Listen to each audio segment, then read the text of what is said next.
Et voilà, nous sommes en direct avec Cathy, mon chéri, pour parler des zèbres, entre autres. On va vous attendre hein, petit à petit, il est 20h30. Alors, déjà, il faut savoir une chose, c'est qu'il va peut-être y avoir des problèmes techniques, hein, comme il y a de temps en temps. Mais en tout cas, nous, on va enquiller. Vous êtes peut-être en train de regarder ce replay. Donc, bienvenue à vous, Cathy. Bonsoir. Merci. Bonsoir Comment Lionel. ça va? Ça va, ça va. Ça va Bon, comme à chaque fois que je fais un webinaire, c'est-à-dire que je suis ravie et en même temps un peu bah, stressée. bah oui, c'est ça. Alors, je ne sais pas si ça fonctionne parce que je ne vois pas de spectateurs pour l'instant, mais nous, on va continuer. Je vais peut-être partager encore le lien. Tu vas nous parler de quoi, là, en fait, ce soir? Parce que les zèbres, c'est bien joli, mais les zèbres, ça veut dire quoi? On parle des surdoués parce que normalement, on dit oui, moi surdoué, mais n'importe quoi, qu'est-ce que tu racontes? Enfin, c'est généralement comme ça que les surdoués réagissent. Mais si même eux ne savent pas ce qu'ils sont, comment nous, on pourrait les reconnaître en fait? C'est ça en fait, c'est entre mythe et réalité. Tu vas nous parler de ce sujet que tu affectionnes particulièrement. Oui, c'est ça. Ben, en fait, oui, tu dis que effectivement le terme zèbre est peut-être pas forcément le plus approprié. Moi, c'est un terme que j'aime bien parce que je le trouve rigolo en fait, mais cet animal à rayures il n'y en a aucun qui ressemble à un autre zèbre, un peu comme les empreintes digitales. Enfin, j'aime bien l'idée.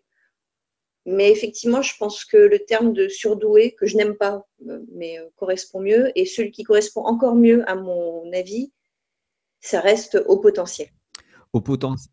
qu'on a probablement souvent pendant le webinaire en HP. Mais pourquoi tu t'es intéressé Qu'est-ce qui, Alors, qui s'est passé dans ta tête pour te dire, tiens, voilà, au potentiel.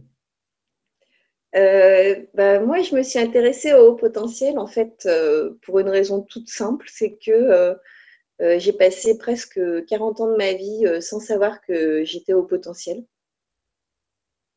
Et en sachant qu'il y avait des trucs qui me posaient vraiment question, voire problème, mais sans savoir quoi, comment, enfin bon. Et du coup, bah, depuis que je sais, j'ai vraiment travaillé là-dessus, j'ai vraiment approfondi.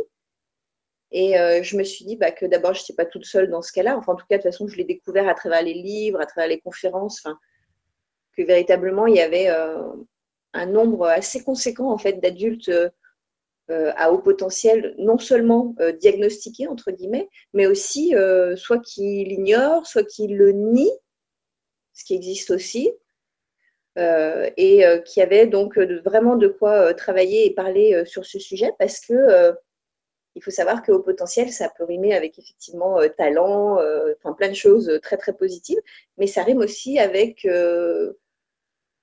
doutes, questions, anxiété, enfin ça rime avec des choses pas forcément sympas non plus. Ouais. Donc c'est bien d'en parler parce que bah, quand on en parle, on libère des choses, donc pour soi, mais aussi pour les autres. Alors, je salue nos spectateurs qui arrivent à l'instant et vous allez pouvoir poser toutes vos questions à Cathy tout à l'heure si on n'est pas lâché par la technique parce qu'on a des problèmes de technique et ça, c'est normal. Donc, on va commencer par le smartphone puisque Cathy, elle est sur son smartphone, hein, elle est moderne, hein. Mais ce qui va se passer, c'est qu'il n'y aura plus de batterie tout à l'heure peut-être. Donc, il faudra forcément C'est ça. passer à côté sur autre chose. Mais ça, ce sont les aléas du direct. Tu as commencé par quoi? Dans ton investigation sur le haut potentiel pour en savoir un peu plus et sur toi et sur les autres? Mais en fait, j'ai commencé par lire des livres, parce que quand même, ça me turlupinait, comme on dit. Comme je m'intéresse à beaucoup de choses, je me suis aussi intéressée au haut potentiel, au départ pas du tout par rapport à moi, mais quand j'ai commencé à lire un livre sur les hauts potentiels, en fait, euh, ça a été un vrai choc, en fait, parce que j'ai eu l'impression que la nana, elle racontait mon histoire, en fait, qu'elle était dans ma tête, qu'elle était dans mon cœur, qu'elle racontait tout ce que j'avais pu vivre ou même que je pouvais encore vivre sur certaines choses, autant en positif qu'en négatif, hein, je précise. Mais c'est extrêmement troublant de lire un livre qui raconte ton histoire et que tu dis d'un seul coup, ben, si quelqu'un raconte ton histoire, c'est qu'elle n'est pas qu'à toi, cette histoire, en fait. Et si elle n'est pas qu'à toi, ben, c'est rassurant, comme toujours, quoi. Donc, j'ai commencé par lire des livres. Ouais, c'est ce que j'ai affiché à l'écran. En fait, c'est une petite fille blonde avec un chapeau vert. Et puis, je ne sais pas si tu reconnais C'est extrait cette d'ailleurs affiche. d'un site que mon amie Virginie Calvi m'a fait connaître, un site génial que j'ai découvert donc, grâce à elle, qui s'appelle rayurerature.fr. Et je me suis permise d'utiliser donc leurs images ce soir parce que je trouve que c'est tellement parlant. Enfin, c'est super bien vu. Ils parlent très bien des hauts potentiels. Bon, ils en parlent surtout chez les enfants, mais ils en parlent vraiment super bien. Et l'illustration, pour le coup, illustre le propos euh, vraiment très bien. On mettra le lien, bien sûr, de ce site internet. Pourquoi tu as choisi cette image? Ben, j'en ai choisi plein, hein, alors. Tu en as choisi plein, Mais, mais c'était quoi? C'était la ouais. curiosité dans un premier temps? C'était le fait que ça mélangeait plusieurs matières en même temps? Parce que ce qui se passe, c'est on n'est jamais intéressé que par une seule chose. Est-ce que ça pose pas problème, ça? Et c'est quoi les genres de problèmes que ça peut poser? De s'intéresser à tout, Ouais. enfin, ouais, bah, beaucoup de choses en fait. Euh, Bah, sur le moment, moi, de m'intéresser à tout, j'ai pas le sentiment que ça pose problème. Ce qui pose problème, c'est quand le monde extérieur te dit qu'il va falloir choisir. Parce que de s'intéresser à tout en soi, c'est pas un problème finalement. Mais Moi, c'est je trouve ça plutôt sympa. Mais... Oui, parce que dans le développement personnel, on dit si c'est comment la petite boutade, c'est si vous ne savez pas ce que vous voulez, comment voulez-vous l'avoir? Le problème, c'est que c'est quoi? C'est qu'on veut tout en fait. Le problème des hauts potentiels, c'est de se dire c'est pas possible, je peux pas choisir juste une seule chose. Alors d'abord, le haut potentiel, selon l'âge qu'il a, il ne se pose pas les mêmes questions, il ne rencontre pas forcément les mêmes problématiques et surtout, il n'a pas les mêmes réponses, les mêmes défenses, les mêmes modes de fonctionnement. Mais c'est vrai que quand on doit choisir, parce il y a des âges auxquels on nous demande de choisir, notamment qu'est-ce que tu veux faire plus tard, oui, ça peut poser problème parce que on se sent frustré, restreint dans ce qu'on aime. Et puis choisir, c'est renoncer en fait. Ouais. Et le HP ne sait pas bien renoncer, en fait. Alors là, À- à- je nous filme sur Periscope là, parce que peut-être que les gens ne peuvent pas nous rejoindre directement. Rejoignez-nous sur le Hangout. Il suffit simplement d'aller cliquer dans la description de One Chronic Show de ce Periscope. Je suis en compagnie de Cathy Monchéry et on parle des surdoués. Et si vous êtes vous-même surdoué, ben, rejoignez-nous directement pour en parler tous ensemble. Vous allez même pouvoir poser vos questions, pas directement sur Periscope, mais sur le Hangout et on vous retrouvera avec grand plaisir. Les surdoués, c'est un sujet un petit peu polémique parce que personne n'est vraiment d'accord sur l'histoire du surdoué. Personne n'est vraiment d'accord. On dit non, mais arrêtez avec les surdoués. C'est un phénomène de mode. C'est un vrai phénomène de mode. Mais toi, qu'est-ce que t'en penses, toi? Alors, ce que j'en pense, moi, je ne vais pas me faire que des copains, mais je m'en fous. Alors, ce que j'en pense, en fait, euh, je pense que déjà, je te l'ai dit, mais donc ça, tu le sais, mais je vais le redire pour les personnes qui nous font la gentillesse d'être avec nous ce soir. Le terme surdoué, moi, je ne l'aime pas. Je ne Ouais. l'aime pas parce que ça induit Je crois qu'on ne t'entend pas là sur Periscope, donc on va inviter toutes les personnes qui sont intéressées par les autres, bien sûr, directement sur le Hangout. Vous allez dans la description du Periscope. Attendez, j'ai changé. Vous allez directement dans la description de ce Periscope, vous cliquez dessus, vous allez vous retrouver sur YouTube. Ouais, je sais, on m'entend pas, c'est ça? On m'entend pas. Je vais m'accrocher là-dessus. Vous allez directement sur le Periscope, sur la description de ce Periscope. Vous cliquez directement et vous vous retrouvez directement avec nous sur le Hangout. On vous attend tout de suite. Et nous, on continue bien sûr sur ce hangout. Personne n'est vraiment d'accord en fait avec l'histoire des surdoués. Ça fait grincer des dents hein, quand même, hein. Ça fait grincer des dents parce qu'il y a plusieurs écoles. J'ai appris qu'il y avait plusieurs écoles. C'est quoi? En fait, donc moi je te dis que j'aime pas le terme surdoué déjà, Ouais. parce que ça pourrait laisser entendre qu'il y a des sous-doués, Bah oui, c'est alors que ça en c'est pas fait. vrai, quoi. Voilà, donc déjà, ça c'est pas un terme que j'aime bien non plus. Donc le terme zèbre, c'est plutôt rigolo, mais c'est pas forcément le meilleur non plus. Disons que oui, haut potentiel, c'est vraiment le terme qui convient le mieux, parce que ça signifie vraiment que ce sont des gens qui ont un haut potentiel, c'est-à-dire qui ont des possibilités qui sont plutôt larges, plutôt importantes, qui seront développées ou pas. Ah oui, ou Parce pas. que potentiel, ça veut bien dire ce que ça veut dire. Ça veut dire Ouais, que tu as la possibilité de, ça ne veut pas dire que tu vas faire. ouais. Ça veut pas dire que pour autant, ça va dépendre de tellement de critères, ça va dépendre de ton environnement, de ta famille, ta culture, enfin, du système éducatif, ça va dépendre de tellement de choses, de savoir si ton potentiel va pouvoir se développer, s'épanouir. Ouais. Au potentiel, ça correspond vraiment bien.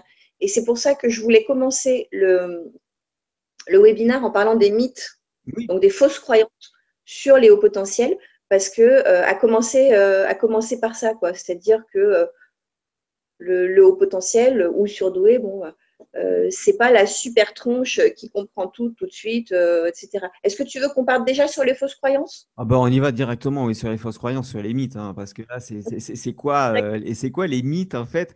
C'est quoi qui est véhiculé comme ça depuis mais des années, et puis les médias, et puis les séries, et puis les films, et puis on voit ça même dans chez les gens qui disent ouais non mais toi t'es un surdoué parce que tu sais tout. C'est pas ça du tout. C'est tout à fait autre chose en fait. Déjà, alors il y a par exemple, il y a une série, par exemple, qui passe en ce moment à la télé qui s'appelle Scorpion. Je Ouais. pense qu'il y a plein qui la connaissent, cette série. Et donc, c'est un groupe de surdoués qui travaillent avec, je crois, le FBI pour résoudre des affaires. C'est des super méga tronches qui sont capables de résoudre des trucs juste hallucinants, quoi. Et ça, c'est vraiment l'image en général qui est véhiculée sur le haut potentiel ou surdoué. C'est la super tronche qui est capable de tout réussir et qui comprend tout surtout.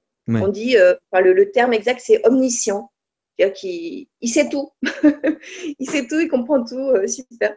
C'est un petit génie, quoi.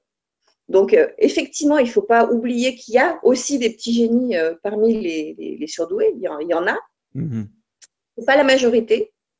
Et parmi la majorité des hauts potentiels, il y a en réalité qui ont effectivement des multiples talents, mais qui ne les ont pas forcément développés. Voilà. Donc, le mythe, le premier gros mythe, c'est il sait tout, quoi. Ouais, c'est ça. C'est la super méga tronche et il sait tout. Ouais, non, mais toi, t'es surdoué, donc tu le sais, il n'y a pas de souci, quoi. C'est ça, en fait. C'est ça. Ouais. Le deuxième mythe, c'est quoi?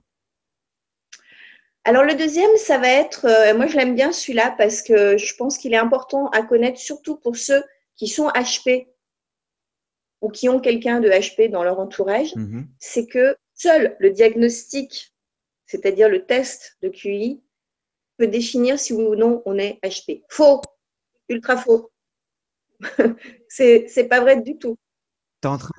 Si on ressent le besoin de se faire diagnostiquer, ça non plus, j'aime pas le terme, mais bon, Ouais. euh, ok, si ça peut aider après éventuellement pour un enfant à l'accompagner du coup parce qu'on a un indicateur, une indication, ok, pourquoi pas, mais ça ne suffit pas. Ça ne suffit pas parce que passer un test, rien que la phrase déjà, tu vois, ça veut dire te remettre finalement quelque part en situation, comme en situation d'examen en fait. Tu vois, aller passer ton bac et il y a plein de HP, le fait d'être en situation où ils savent qu'ils vont être jugés en fait. Ils vont être évalués, jugés, ils sont capables de foirer le test, quoi. Parce que du coup, en termes d'émotion, en termes de pression qu'ils vont se mettre à eux-mêmes, ils sont capables de foirer le test. Et donc, ils sont capables d'être au potentiel, mais non diagnostiqués, par le test de QI. Donc, de plus en plus, les psys qui sont habilités à faire passer ces tests préconisent, si vraiment on veut passer donc ce test, de l'accompagner d'un bilan psychologique, c'est-à-dire de se faire accompagner du coup par un psy qui est spécialisé dans l'accompagnement de la douance, que ce soit un enfant ou adulte, hein, peu importe, adolescents aussi, je les zappe, les pauvres, mais voilà. Donc là, de faire une démarche du coup complexe, si vraiment on veut faire cette démarche. Encore qu'on ne soit pas obligé de faire cette démarche. Mais si on veut la faire, au moins la faire complètement. C'est-à-dire Parce que le test de QI tout seul, c'est pas suffisant. c'est-à-dire que si on veut faire le Donc, test, il va enfin, poser le test de QI, et puis tu diras, bah non, il n'est pas HP. Bah, sauf que peut-être si, sauf qu'il a eu la trouille, le trouillomètre à zéro, il a eu l'impression qu'il était en test de maths, le gosse, et il a foiré son truc, quoi. ça Donc, vraiment être le, ultra c'est vigilant. le côté émotionnel, ça, alors qui rentre en compte. Les émotions, c'est comment ils gèrent les émotions, en fait, les HP. J'ai Alors, l'impression de dire là, je vais en hôpital parler un peu. psychiatrique, franchement, quand je dis HP, quoi. Et je sais pas si, si c'est pas un peu normal qu'on dise ça, parce que des fois, Oui, on, je suis d'accord. des fois, on se demande si on est vraiment, enfin, s'ils sont vraiment normaux, quoi. Mais il n'y a pas de Non, normalité, mais, c'est pas ça l'histoire.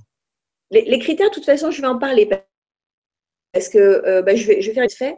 Après, je vais citer, en réalité, il y a 25 critères Waouh. et la quasi-totalité de ces critères concerne chacun des HP. D'accord. D'accord? Ok. Ça veut dire qu'un non-HP, éventuellement, il se reconnaîtra sur un, 2, 3, allez, même 5 critères, alors que le HP, sur les 25 critères, il y a toutes les probabilités pour qu'il se reconnaisse sur au moins 20, quoi. Il faut tout. Si tu te reconnais sur au moins 20 critères, te pose pas trop de questions. Après, va plutôt approfondir sur bah, qu'est-ce que tu veux faire de cette information. Parce que si tu cherches à savoir si tu es HP, c'est que tu cherches quelque chose derrière. Parce que tu t'en fous d'être HP en Ouais, soi. d'accord. Bonjour, tu es HP, ouais, d'accord, ok, et alors Il y a un mythe dont quelque chose. je ne sais pas si tu vas en parler, mais moi je voulais en parler. C'était le mythe de toute façon, toi, tu t'en sortiras toujours, tu es surdoué. Oui, ben c'est ça. Mais le mythe de il réussit tout, et notamment sa vie professionnelle.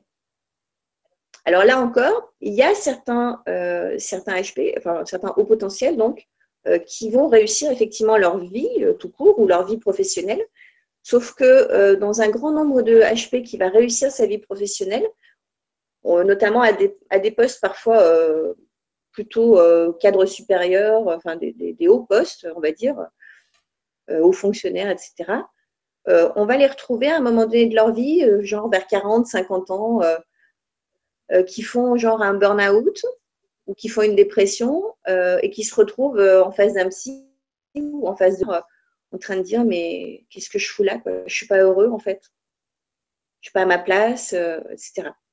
Donc même chez les hauts potentiels qui réussissent, à un moment donné, les particularités du surdoué en fait vont lui faire poser question. Et, Lionel, ah non ça y est. Non, non, je suis pas fini. C'est parce que je viens de, j'apprends en même temps à voir comment, comment tout fonctionne et je veux comprendre la thèse de la douance. Ok, je crois que c'est Melvin qui nous dit ça. Je veux comprendre la thèse de la douance. On va tout expliquer. Justement, on est là sur les mythes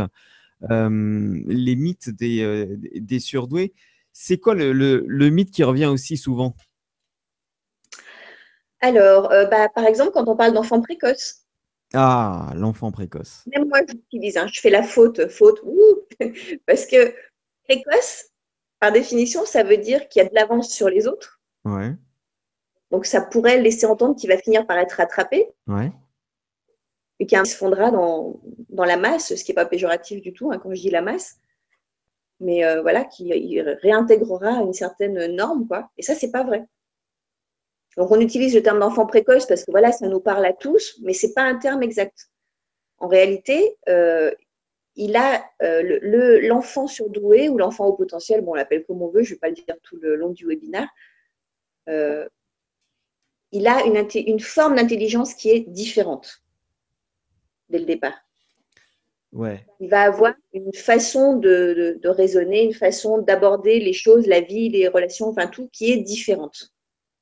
d'accord. Donc, il n'est pas question de parler de précocité, c'est simplement aussi qu'il va se poser des questions plus tôt, oui, que les autres, mais il ne va pas arrêter de se les poser plus tard. C'est-à-dire que déjà, un enfant HP, toute sa vie, il restera HP.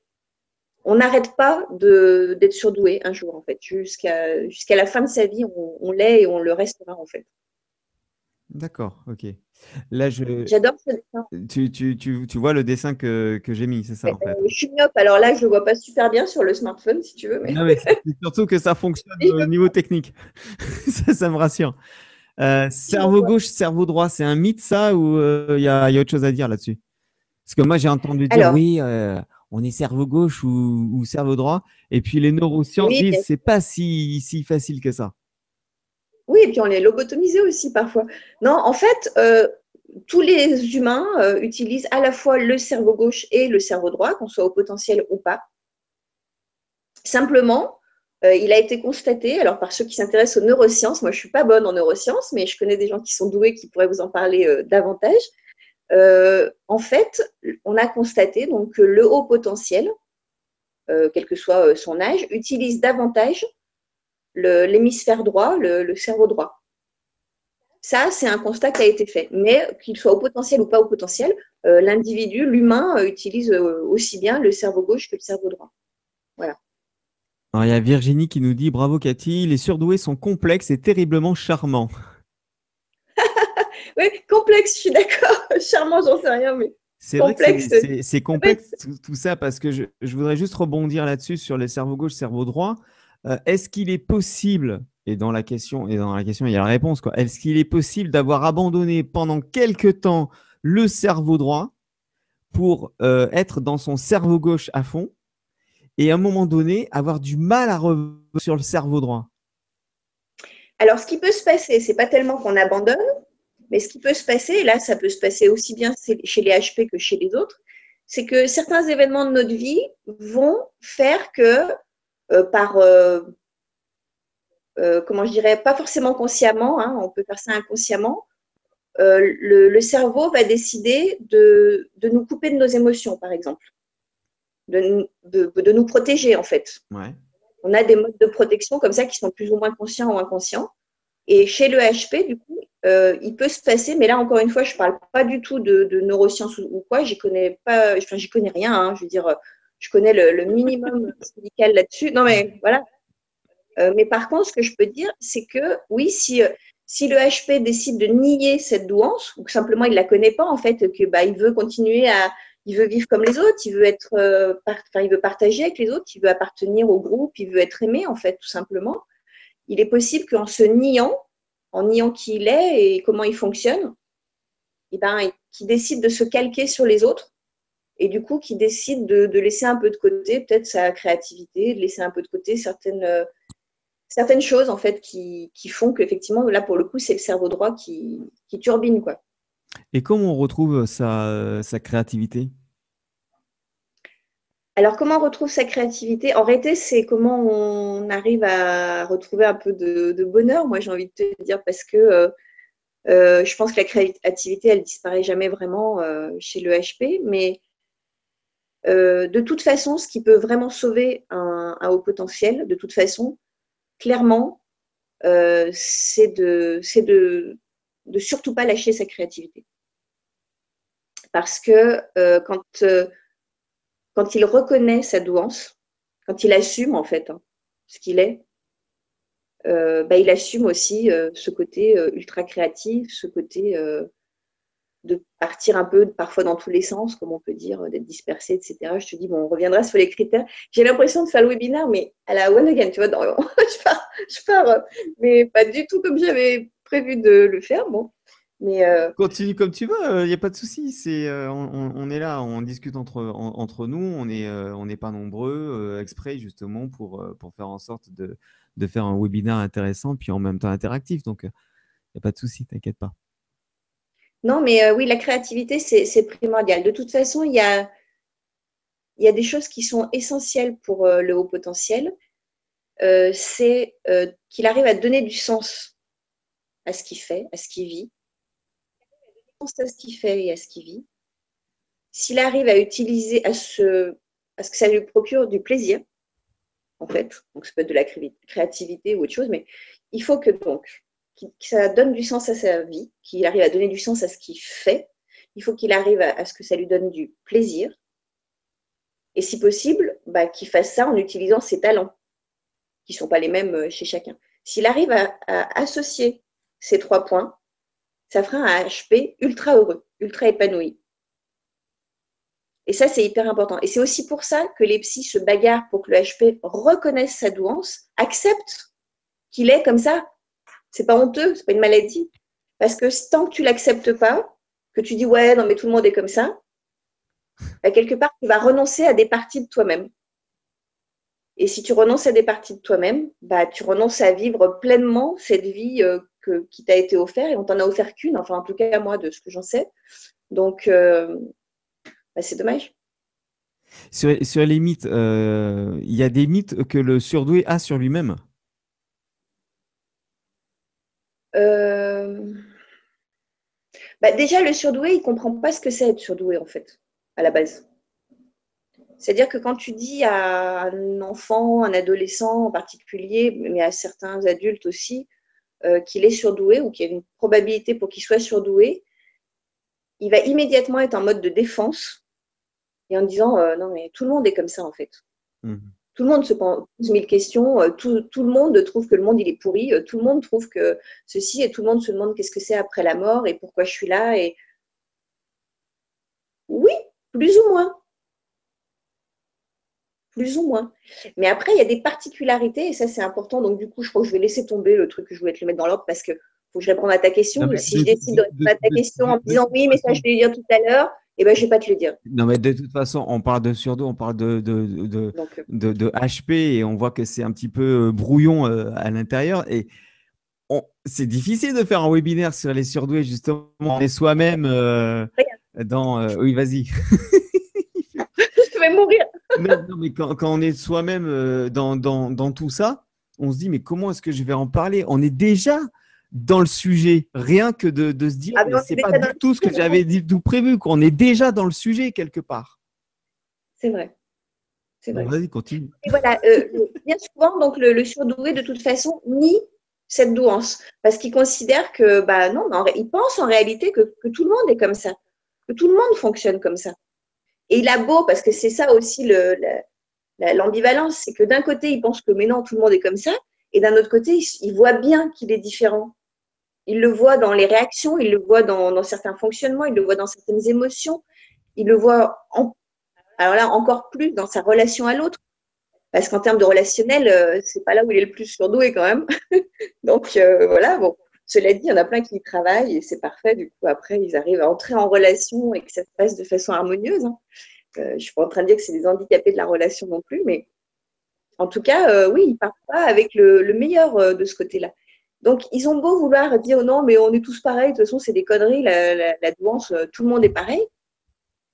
Ils sont bien obligés de constater, s'ils sont honnêtes avec eux-mêmes, que oui, bien sûr, tout le monde se pose certaines questions. Oui, bien sûr, on peut se rejoindre sur plein de choses, mais il y a quand même des caractéristiques où il n'y a que les HP qui les réunissent tous, en Mhm. fait.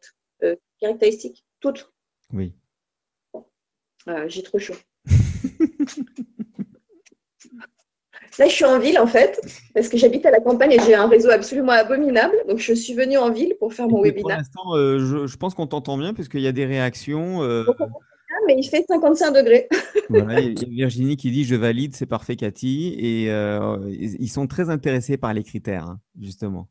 Si on Oui, passe. non, mais alors, je vais y venir. Alors, par contre, si je viens sur les critères, il ne faudra pas m'en vouloir. Je me suis fait des fiches parce qu'il y en a D'accord. tellement Ouais. que, vu comme je pars dans tous les sens, je préfère les avoir Bah, en un, 2, 3, 4. c'est ton arborescence, hein, c'est le cerveau droit, hein, il va falloir Ouais. Bah, ça, travailler peut-être le cerveau gauche un petit peu.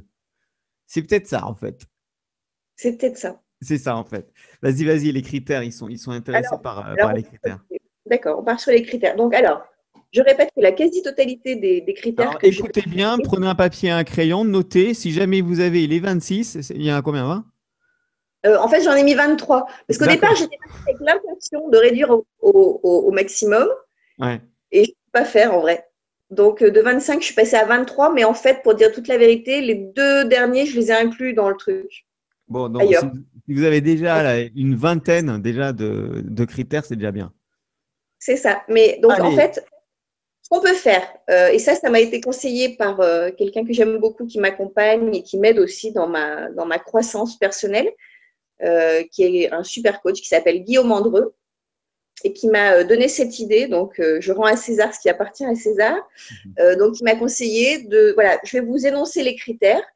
Vous prenez des notes, comme avec une petite réglette, sur une échelle de 0 à 10.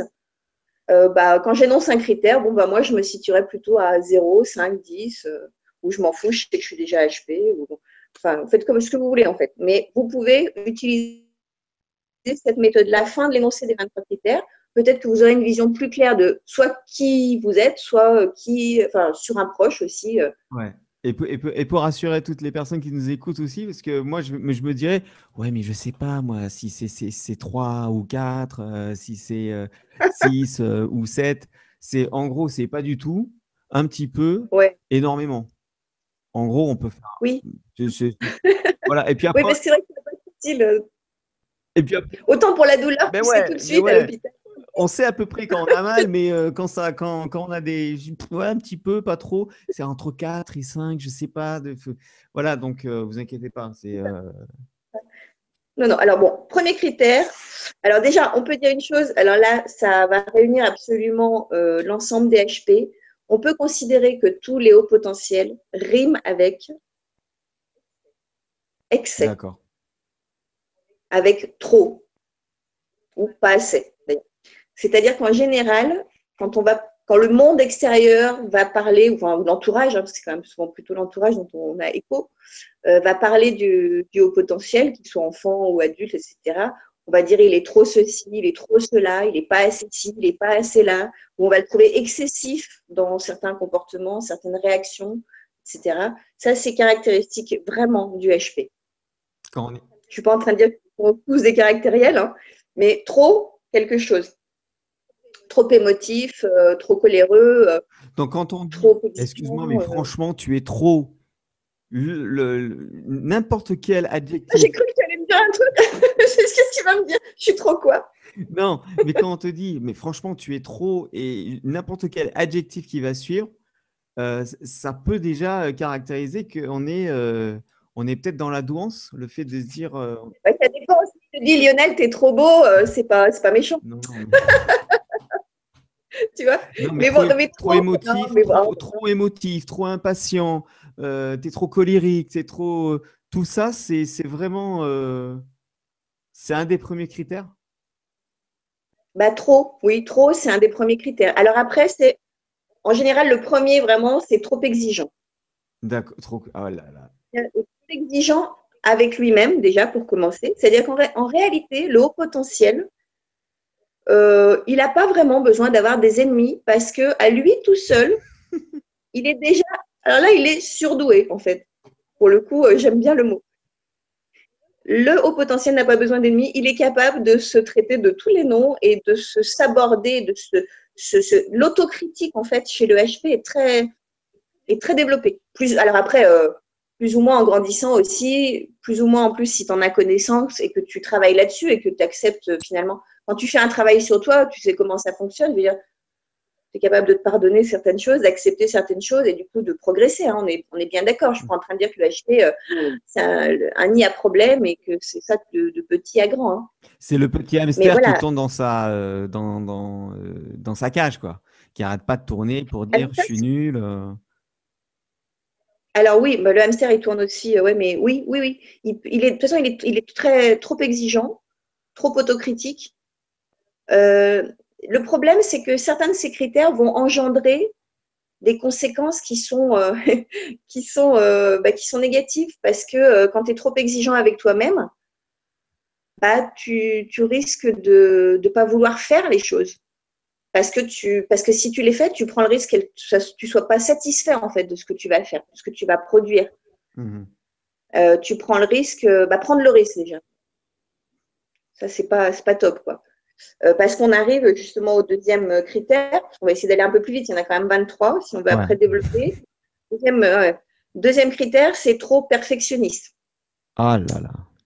Voilà, donc trop perfectionniste, quand tu rajoutes dessus trop exigeant, trop perfectionniste, tu vois, déjà, tu commences à empiler. Ah, bah, ça commence à faire Trop, des handicaps, là.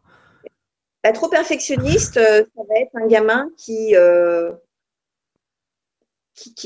pleure parce qu'il n'arrive pas à faire un truc et on va lui dire, Ouais. mais c'est pas grave, tu as le temps d'apprendre et tout. mais c'est à la vie à la mort, quoi, tu vois. Est-ce que vous Pour êtes lui, c'est perfectionniste dans la chat room là? Est-ce que vous pouvez nous répondre pendant que Cathy continue? Ben, perfectionniste. Toi, tu es perfectionniste par exemple, en fait? Hein. je l'ai pas mis dans l'ordre. Ouais, mais c'est pas grave, t'inquiète pas. L'ordre, c'est pas du tout ce qui caractérise les hauts potentiels, d'après ce que j'ai compris.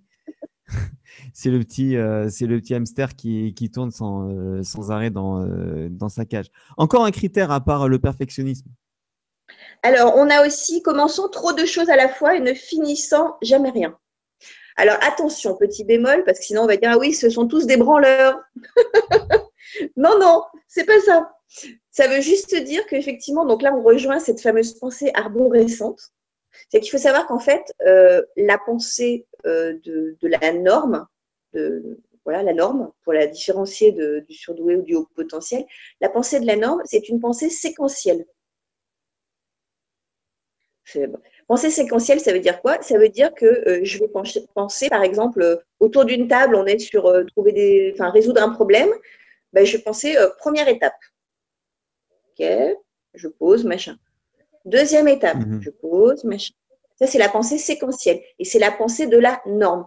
La norme, c'est pas la normalité, c'est le nombre. Ouais, D'accord? C'est important de différencier norme, normalité de norme, nombre. Le d'accord. plus grand nombre, c'est la norme. Ouais. Ça n'a rien à voir avec le mot normalité, qui est un mot pourri, qui ne devrait même pas exister. Ça ne veut rien dire normal. Moi, je suis normale par rapport au mec qui a envie de tuer l'autre mec parce qu'il pense que c'est Jack l'Éventreur. Ça ne veut rien dire normal. En revanche, donc, du coup, je ne sais plus ce que j'ai dit, parce que dès que j'essaye de dire des conneries, je me perds. C'est pas grave, vas-y, continue. Oui, commençant trop de choses et ne finissant jamais rien, donc ça n'est pas vrai. Ça peut être vrai parce que donc cette pensée arborescente, c'est-à-dire le contraire de la pensée séquentielle, c'est que toi, quand tu vas te retrouver face à une problématique, par exemple, au lieu d'envisager séquence après séquence, tu vas avoir une vision globale de la situation. D'accord. Vision globale, à la fois c'est génial parce que ça va te permettre aussi une rapidité d'exécution, une rapidité d'analyse, de raisonnement, etc. Une efficacité, on va dire. D'ailleurs, dans les Ouais. situations d'urgence, dans les équipes, au travail, par exemple, enfin, les situations Ouais. d'urgence, en fait, c'est vachement bien d'avoir un HP sous la main Ouais. parce que c'est l'homme ou la femme de la situation. Quoi. D'accord. Dans l'urgence, il est excellent, le HP. Là, j'ai mis ton dessin là. Oui, maman, mais je vais juste regarder s'il en reste et je te dis combien il y a de bocaux. Mais c'est pour faire Alors, quoi? Et s'il y en a un, je te rapporte ou je te le regarde seulement. Et s'il y en a plusieurs, je te les apporte où? Et je les regarde et où?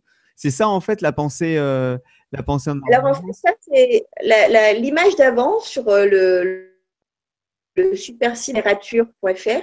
Ouais, L'image d'avant, c'est maman qui dit à sa petite fille, est-ce que tu pourrais aller voir s'il reste une boîte de haricots verts, s'il te plaît? ouais, Et la réponse de cette petite fille, donc là, je ne la vois pas parce que je veux dire que je suis myope, mais là, sur mon smartphone, je vais te le faire comme ça, vite fait de ce que je me souviens. Elle lui dit oui, alors, ok, il y a effectivement des boîtes de haricots verts, mais tu veux que je te dise simplement qu'il y en a, ou bien tu veux que je t'en rapporte une, ou bien tu veux que j'en rapporte plusieurs. Et si jamais, enfin, tu vois, elle développe, voilà, parce qu'elle part beaucoup plus loin en fait que la simple question qui a été posée. Tout comme quand tu exposes une problématique, donc les gens qui sont séquentiels vont faire point par point, et ouais, toi déjà, tu vas peut-être du coup avoir une idée que tu ne considères pas forcément géniale d'ailleurs, mais tu vas avoir une idée parce que tu es déjà parti beaucoup beaucoup plus loin. Et évidemment, si tu es avec un groupe de normes, qui sont dans la norme, on va te dire, tu la sors d'où cette idée? ouais. Et là, tu dois avoir une image où la nana, elle chouine parce que c'est horrible, quoi. Je sais pas d'où elle vient, mon idée, mais elle est super, mon idée, quoi. En plus, tu sais pas expliquer. Tu sais pas expliquer ce mode de pensée. Ouais. Parce qu'il y a une petite bestiole à l'intérieur qui fonctionne en même temps, mais tu sais pas dire. C'est le Un côté. enfant qui va régler un problème à l'école et qui va pas l'avoir détaillé, tu sais, comme on demande de le détailler, notamment en Ouais. mathématiques, c'est Ah développé, ouais, je sais pas. Lui, il a la réponse qui est venue, il a fait le truc dans sa tête, et comme il n'est pas capable de dire par quoi il est passé pour le faire, bah, on va le taxer soi-même de tricheur. Ah, bah, t'as copié sur ton voisin, quoi. T'as la réponse, mais t'es même Mhm. pas foutu de dire comment tu l'as eu, ta réponse. Mhm. Ouais, enfin, ça peut être super handicapant. Il y a deux côtés, en fait, j'ai l'impression. Il y a le côté fulgurant d'un côté, et de l'autre, il y a le côté, mais va pas chercher si loin, va pas chercher midi à 14 heures. Ben, pour rester sur ce troisième critère, après on va avancer. Donc, en fait, euh, du coup, ça en fait des gens, et on est toujours sur ce troisième critère, qui peuvent apparaître comme étant dispersés, Dispersé, d'accord. très dispersés, voilà, Mhm. voire instables. Ouais, instable. Oui, voilà. Parce Instable. que du coup, comme j'ai dit, commençant trop de choses et machin, on va le vérifier par exemple, des gens qui changent de boulot tous les ans, tous les 2 ans, tous les 6 mois, tous les 3 jours. Ah bon, parce que ben, une fois qu'ils ont fait le tour d'un truc et qu'ils ont compris comment ça fonctionne, ou peut-être ça les intéresse plus. Ça les a intéressés à un moment donné, mais ça, ils ont envie d'apprendre encore en fait. Ça, on va y venir de toute façon, cette soif d'apprendre. Bon, on y reviendra. Le quatrième critère, en fait, donc c'est cette pensée non-stop, le fameux petit vélo qui tourne. Tellement de questions dans la tête, en fait. Tu vois, qui suis-je et quel est le sens de ma vie? Après tout, on va tous mourir, donc c'est quoi le sens? Mhm. Je suis là pourquoi? Et ça tourne, ça tourne. Et en fait, d'abord, c'est très fatigant. Les HP sont des gens qui ont souvent besoin de se reposer, en fait. Ouais. Ils n'en ont pas forcément toujours l'occasion, mais en tout cas, ils en ressentent vraiment le besoin. Ils peuvent ressentir une fatigue importante parce que c'est épuisant, parce que le bouton stop, on l'a pas en fait. Alors, cela dit, il existe aujourd'hui des choses formidables. Et là, je vais reparler de mon amie Virginie Calvi, qui organise des stages de méditation. En Voilà, fait, Virginie qui est avec nous dans la chatroom, hein. je ne sais pas si c'est cette Virginie, parce que on a Ah ben, déjà. moi je vois son nom, mais moi je me D'accord, suis pas permis de voilà. donner son nom en fait. Ah, Mais c'est moi, je savais Virginie. pas, moi, je sais rien, excusez-moi. Virginie Calvi, vous êtes la bienvenue dans ce webinaire un petit peu particulier via un smartphone. C'est peut-être une des premières des webinaires en France comme ça Non, dans c'est sur un smartphone. Ah, je pense que si. Je non, pense que je disais donc, oui, voilà, Virginie Calvi propose des stages de méditation. Donc, elle propose des stages de méditation. Et là, depuis, je ne saurais pas dire depuis quand exactement, mais en collaboration avec Raymond Dazan, qui est quand même une des spécialistes de la douance, ouais. et de la douance adulte en particulier. C'est quelqu'un que j'aime beaucoup en plus. Mhm. Donc, en collaboration avec elle, elles organisent ces fameux week-ends de méditation. Si je dis des conneries, Virginie, tu prends, tu le dis. Mais voilà, et apparemment, moi, je ne l'ai pas expérimenté, donc j'en sais rien, mais je suis aussi attirée par ça. Les HP ont l'air de sortir de ces week-ends de méditation en étant extrêmement satisfaits parce que ça les aide justement à poser un petit peu, voilà, à freiner ce petit vélo dans la tête, à, à se sentir bien en fait, à se détendre. À se détendre, ouais, ouais. Mais la méditation, c'est vraiment très efficace, hein. Moi, j'ai commencé à en faire un petit peu et effectivement, on comprend notre mécanisme nos stratégies d'échec, en fait, quelque part. Parce que être dans la douance, c'est aussi avoir des sacrées stratégies d'échec, hein. Ça parle beaucoup à Marianne, hein, tout ce que tu dis, hein. À qui? À Marianne qui est avec nous, dit ça lui parle beaucoup, hein, tout ça, hein. Mais en fait, le fait d'avoir ce petit vélo qui tourne comme ça constamment dans la tête, ça va faire aussi, parce que pour échapper à ce petit vélo qui tourne dans la tête, si on ne sait pas qu'on peut faire de la méditation, qu'on n'en a pas connaissance ou qu'on n'y a pas pensé, bien souvent, ce que les HP vont faire, ils vont faire des trucs qui leur prennent un peu la tête, enfin, sur lesquels ils vont devoir être concentrés. Par exemple, ça va être des amateurs de sudoku, de mots croisés, tu vois, ces trucs où on te dit, mais oh, tu te prends la tête, quoi. Ou même Candy Crush, enfin, tu vois, des jeux où on dit c'est des jeux pourris, tout ça. Mais pourquoi tu fais ça? C'est pas parce que c'est passionnant, c'est super concon, si tu réfléchis bien. Mais le moment où tu fais ça, ton petit vélo, il s'arrête. Parce Mhm. qu'il est concentré sur ce truc non intelligent, mais qui t'occupe bien la tête. Et ça repose. C'est-à-dire que tu continues à te prendre un peu la tête, mais d'une autre façon. Tu n'es plus dans ces questionnements qui peuvent éventuellement t'amener du doute ou de l'angoisse ou des choses qui ne sont pas forcément sympas, quoi. Même si tu n'es pas forcément à te remuer la cervelle sur des trucs pas drôles, mais ça permet de se poser. Donc, il y a énormément de hauts potentiels qui vont se tourner vers des trucs où ça leur occupe la tête, en fait. Mhm. Parce que, parce que la tête, elle ne s'arrête pas, quoi, à part quand on dort, quoi. Donc là, on en était quand même au quatrième critère. Allez, Hein. on est Donc, je parti. vais avancer un peu. Par contre, s'il y a des questions, j'y répondrai. D'accord. Le cinquième critère, ce sont des personnes difficiles à suivre dans une conversation, car pouvant changer de sujet par simple association d'idées. Tiens, ça me rappelle quelque chose, ça. Voilà, merci. Voilà. Alors, écoute, Non, pour mais l'instant, moi, j'ai les mêmes critères, donc je commence à me poser des questions. Hein. C'est parce que moi aussi, je suis parti un peu dans tous les sens en te posant des questions parce que une parce fois. que toi, tu te poses la question sur toi, Lionel. Oui, voilà, c'est ça. C'est certainement ça. C'était l'instant humour. Il y a Marianne qui nous dit la méditation permet de mettre de la distance sur les émotions et les pensées. On apprend à réaliser une pause mentale pour récupérer. C'est ça. Bah, elle le dit beaucoup mieux que moi, en fait. Et c'est exactement ça. Non, mais c'est vrai. C'est exactement ça. C'est une pause mentale. Et ça fait. On en a besoin, quoi. On en a vraiment besoin. Donc, voilà. Moi, je pense. J'y pense depuis un petit moment. Je pense que je vais aller faire un stage de méditation avec Virginie et Raymond. J'ai bien envie. On mettra les liens. Si on ne peut pas les mettre à la fin du webinaire, on les fera passer à ceux qui le demandent sur la page de l'événement, Ouais, ouais. sur Facebook. Voilà. Cathy, Euh, Virginie nous dit oui, l'exigence, le perfectionnisme, il commence quelque chose et veut déjà avoir fini. Et s'il n'a plus d'intérêt, il arrête parce qu'il cherche de l'intensité. oui, c'est ça. C'est ça, de l'intensité. Et, et il faut que ça nous nourrisse, en fait. Dès l'instant que ça perd son sens, ben, ça perd sa saveur. D'accord, je comprends. Vas-y, continue. Alors, donc, bon, j'avais dit difficile à suivre dans une conversation car pouvant changer de sujet. Bon, ça, voilà, c'est vrai qu'entre HP, on ne s'en rend pas compte parce qu'on fait tous pareil, mais effectivement, sinon, ça peut être perturbant. Voilà. Le sixième critère est un critère extrêmement important, c'est l'hypersensibilité. D'accord? Donc, émotionnel plus plus, c'est-à-dire qu'un HP, donc qui est hypersensible, tous les HP sont hypersensibles. Tous, sans exception, sont hypersensibles. En revanche, quelqu'un d'hypersensible n'est pas forcément surdoué. C'est ça, D'accord. c'est ça.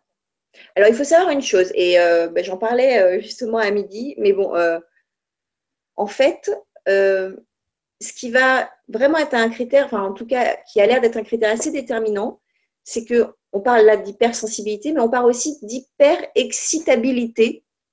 Oui. C'est un nom. Alors, l'hyperexcitabilité, en fait, ça ne veut pas dire qu'on a affaire à des hyper excités.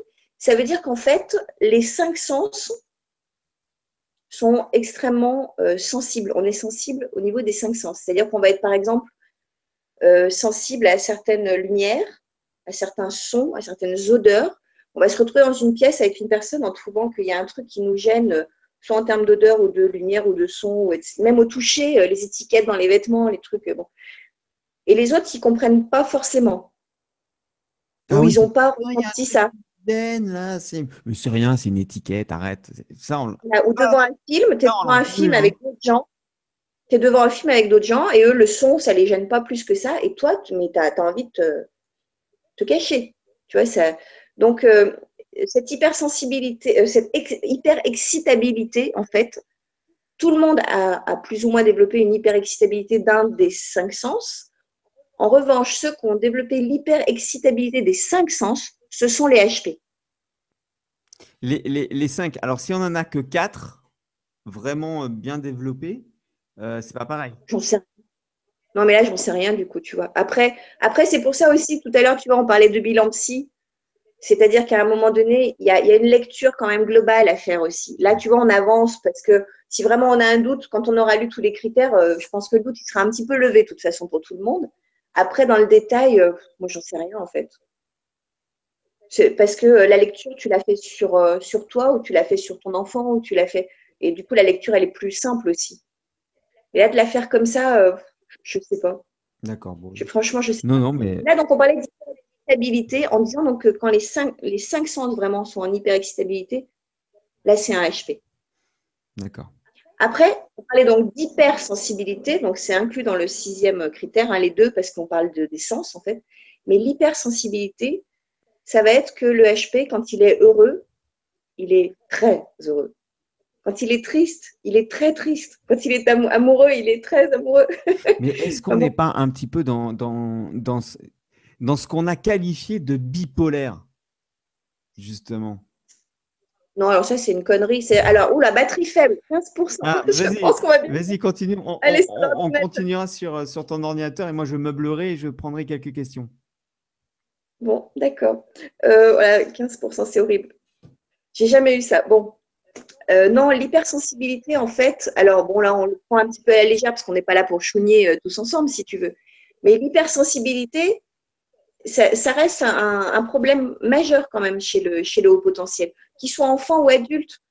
C'est-à-dire qu'il va avoir une sensibilité tellement développée que, par exemple, bon, là, on va prendre les adultes, puisqu'on a choisi de parler de la douance adulte. Et en plus, moi, je n'ai pas suffisamment de connaissances, honnêtement, sur la douance des enfants. Mais tu vas dire à quelqu'un, je ne sais pas, bah là, tu n'aurais pas dû faire ça comme ça. En soi, ce n'est pas super grave si tu réfléchis. Des fois, il y a des phrases que tu dis à quelqu'un. Bah, si tu le dis à un hypersensible, tu ne sais pas comment il reçoit. Ouais, il va remettre en cause et son travail et lui-même. Il est capable de remettre en cause jusqu'à son identité, en fait. Hmm. Plus ou moins, hein. Je ne suis pas en train de dire qu'il est en dépression nerveuse constante dès qu'on lui parle, le mec. Hein. Mais, ou la femme, hein, d'ailleurs. Mais en tout cas, cette hypersensibilité, si tu l'ignores, que ce soit toi qui l'ignores te concernant ou si la personne qui te parle l'ignore, elle va te parler comme à quelqu'un qui fait partie de la norme. Elle ne voit pas où est le problème. Hmm. Et pourquoi? C'est parce qu'il n'y en a pas en réalité de problème. C'est toi qui, avec ta façon de réagir, avec ta sensibilité, reçois la phrase ou l'événement d'une certaine façon, en fait. D'accord, ok. On s'est construit une espèce de monde, de monstre même, de monde monstrueux pour nous-mêmes. Alors, je crois que ce n'est pas un monde qu'on s'est construit, c'est un monde qu'on a en nous et on ne l'a pas construit. Parce que si on l'avait construit, on l'aurait construit vraiment différemment, je crois. On l'a en nous, ce monde-là. Et justement, on en parlera après les critères parce que, enfin, comme vous voulez, mais il faut savoir que les HP, ils ont construit pour vivre dans ce monde-là, puisque quelque part, c'est un monde où ils ne se reconnaissent pas toujours. Ils ont mis en place un certain nombre de défenses, en fait, pour vivre, survivre, voilà, s'adapter, en fait. Et bah, dans ces modes de défense, on verra qu'il y a comment on peut dire, bah, l'adaptation. Mais l'adaptation, ce n'est pas forcément positif parce que ça peut vouloir dire aussi que, comment on peut dire,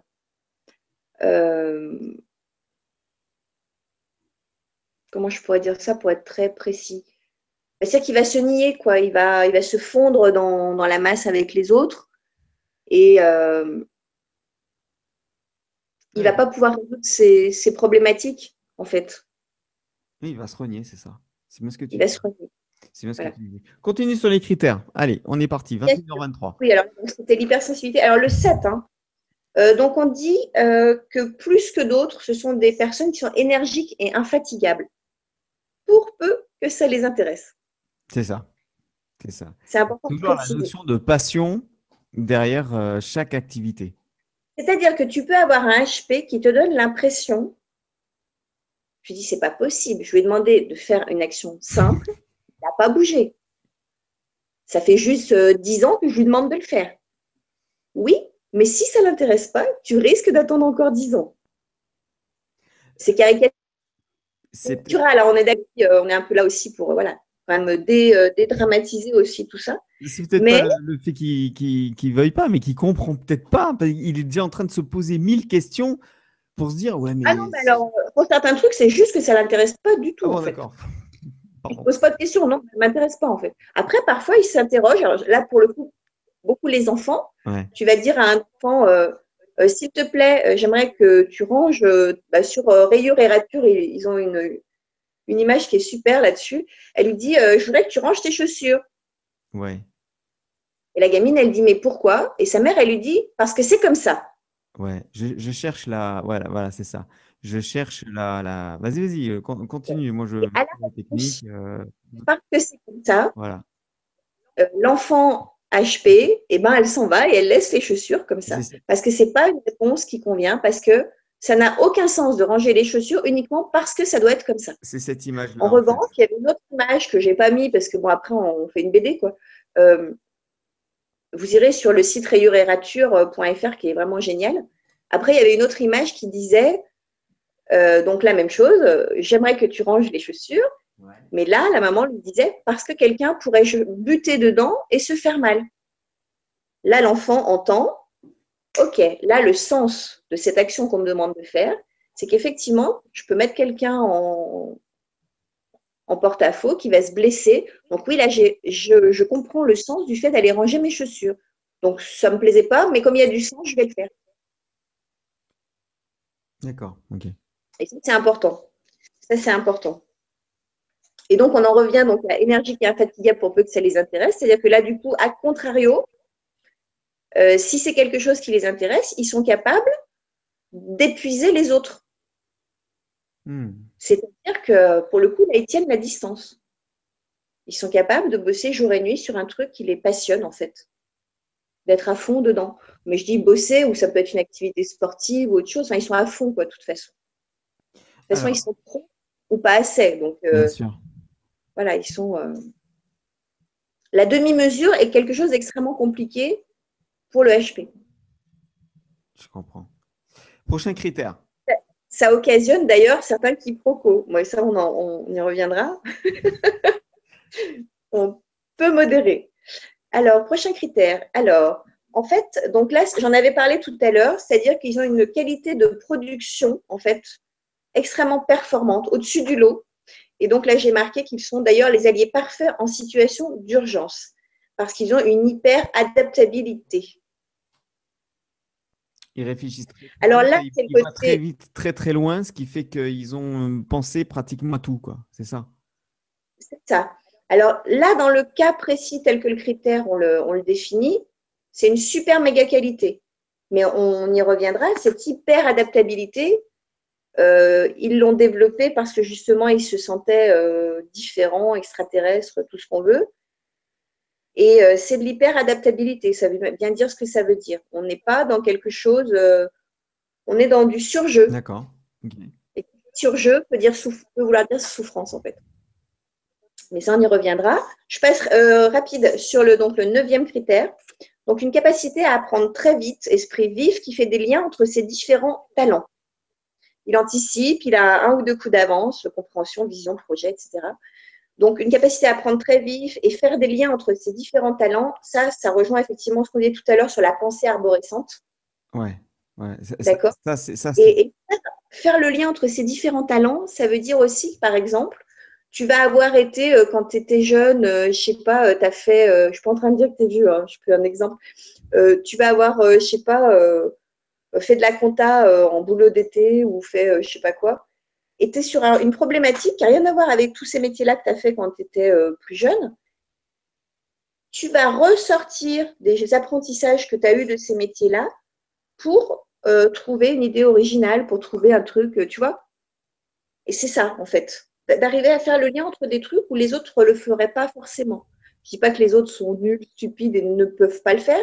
Je dis que toi, c'est plutôt naturel que tu le fasses, en fait, quand tu es HP. C'est-à-dire que tu t'attaches pas juste à ce que tu vois, mais ce que ça pourrait devenir, ce que ça pourrait être, Euh, quoi. C'est un petit peu l'image de, tu vois par exemple un gland, on peut voir un chêne, et puis après on peut voir du bois, et puis derrière le bois on peut voir des immeubles, bah, et voir très très loin, avoir une euh, vision en fait des choses. de toute façon, ta vision, comme elle est globale, tu vois beaucoup plus de choses, Mm. en fait. Ouais, Et quand tu vois beaucoup plus de choses, bah, tu peux les réunir ensemble. c'est ça. Si tu vois image après image, la démarche est possible, mais elle est plus lente ou plus compliquée. C'est pas que c'est impossible, c'est elle va pas se passer avec la même efficacité. C'est pour ça que là, on parlait d'esprit vif et de capacité donc d'apprentissage, à apprendre très vite en fait. D'ailleurs, on le voit chez les enfants HP. jusque quasiment la fin de primaire, c'est des enfants qui ne foutent pas grand-chose. Ils ont tellement de facilité, ils ne savent pas ce que c'est que de travailler, ils ne savent pas ce que c'est que l'effort. C'est ça. Et d'ailleurs, ça va poser problème arriver au collège, parce que là, il faut travailler. Même si on est très bon, il faut apprendre, alors qu'au début, tu peux te la couler douce, ils enregistrent, ils comprennent. Ouais. Travailler, ils ne savent pas ce que c'est jusqu'en sixième, la plupart. Et c'est là que les échecs scolaires arrivent parce que justement, ils se disent, mais comment ça se fait? J'étais bon, je ne suis plus bon, c'est parce que je suis nul, parce que je suis moins bon. Et à ce moment-là, ça commence à merder. Est-ce qu'on peut continuer sur un autre critère? Oui, oui, oui, donc, parce que j'allais repartir sur les enfants. Alors, le critère numéro 10, c'est très souvent brillant, créatif, avec des idées originales et novatrices. Ouais, d'accord. Voilà. Donc, ça, je Ça, ne on vais est pas tout. vous le développer, hein, Non, ça parle de lui-même. En plus, comme ça, on avance au 11e critère. On dit donc caractère pas facile pour leur entourage et leur cerveau y est pour quelque chose. ouais, ça, on a bien compris aussi. Ça, on a Voilà, bien donc compris. effectivement, oui, Il y ils a ne des, sont il pas y a des forcément critères qui se faciles. ressemblent ou alors qui s'imbriquent entre eux, en fait, hein. Ah bah oui, non, non, mais de toute façon, voilà, après, puis comme on a déjà pas mal discuté, puis que je suis partie un peu comme ça, il y a En des choses que arborescence. En arborescence. j'ai déjà dit, mais ça fait rien. Le 12e critère, en fait, les difficultés avec la hiérarchie. Mais attention, pas Attends, avec attends, attends, n'importe attends, laquelle. attends, attends, attends, vas-y, répète ça. La Non, non, difficulté avec la hiérarchie, c'est-à-dire. oui, mais pas n'importe laquelle. Celle Ah, qui n'a pas de sens à leurs yeux. C'est-à-dire qu'un HP peut être quelqu'un, au contraire, d'extrêmement intègre et discipliné enfin, dévoué même à sa hiérarchie, pour peu qu'il lui donne vraiment du sens. Pour peu qu'il considère que, OK, c'est OK avec ça. C'est OK qu'il dirige, lui. Je suis OK qu'il dirige, donc ça va bien se passer. Par contre, si tu n'es pas OK avec le fait que cette personne-là te donne des ordres parce que tu trouves que il n'est pas crédible ou qu'il n'est pas compétent, enfin que tu remets en question finalement le c'est sens, ça. là, ça ne va pas bien se passer. Voilà. Et là, tu donnes des mots politiquement corrects, hein, pas compétents. Non, c'est un naze, quoi. Là, je Mais sais qu'il y a après, des personnes qui nous écoutent en ce moment sur la chatroom qui vont se reconnaître, mais alors vraiment, vraiment, vraiment. Du coup, c'est difficile de garder un boulot alors. alors, pareil, je reviens toujours à ce site, mais je l'ai trouvé tellement fabuleux. Sur Rayon et Rature, il y a une nana, .fr, il y a une nana qui dit j'ai quitté mon boulot. Et on lui dit quoi encore? Elle dit mais j'étais obligée, ils font travailler les enfants au Bangladesh. Tu vois? Donc pour elle, c'est une évidence parce que enfin, c'est quoi ces imbéciles? Je ne peux pas bosser pour des gens qui font travailler des enfants au Bangladesh. Tu vois? Donc pour elle, enfin, ça colle pas, quoi. Alors que elle pourrait avoir pensé de façon normative et se dire j'ai un boulot, quoi. Ouais, Mais elle ne peut pas penser comme ça. ouais, ouais, ouais, je comprends. Je comprends. Donc c'est pas que ce sont des rebelles avec tout le monde et avec la société, c'est pas des anarchistes, hein, les HP, mais il faut que ça ait du sens. Sinon, c'est pas la peine. Je Ok. vais passer au numéro 13. On dit qu'ils sont trop rêveurs et qu'ils n'ont pas assez de sens pratique. Ah, Alors, trop rêveur, je me souviens dans un livre que j'ai adoré, qui est un livre de Cécile Bost, on en reparlera, je le renoterai dans l'événement. Elle a tout au long en fait de ce livre des témoignages de personnes qu'elle a rencontrées en fait, et qui sont donc évidemment tous des adultes à haut potentiel. Et au moment où elle dit donc qu'ils sont trop rêveurs, il y en a un qui lui répond ah bah alors s'il pensait c'est rêver, ok ouais, mhm, mhm.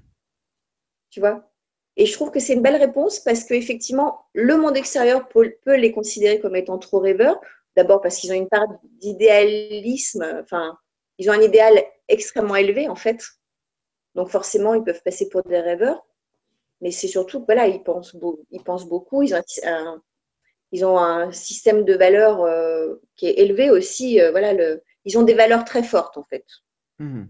C'est le sens de la justice, des valeurs, tout ça. Je ne sais plus si j'en ai parlé ou pas, ça d'ailleurs déjà.